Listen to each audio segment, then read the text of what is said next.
Hey guys, in this video, I'll show you how to remove a domain in Cloudflare. First, go and log into your Cloudflare account. Once inside your dashboard, you can now see your domain list. Then from here, you can select on the domain that you want to remove. Then, just click on these three dots beside the name or the domain. Then after that, you'll have now the option to remove it from Cloudflare. So just go ahead and click on that.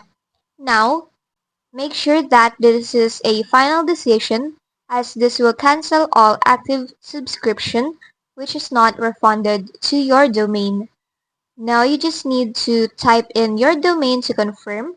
So just go ahead and type it in. Once that's done, you can now go and click on this remove button to continue.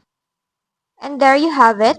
You will now see that your domain is now gone from your Cloudflare. And that's just basically it. If this video helped you, don't forget to like, subscribe, and hit the bell icon for more tutorials.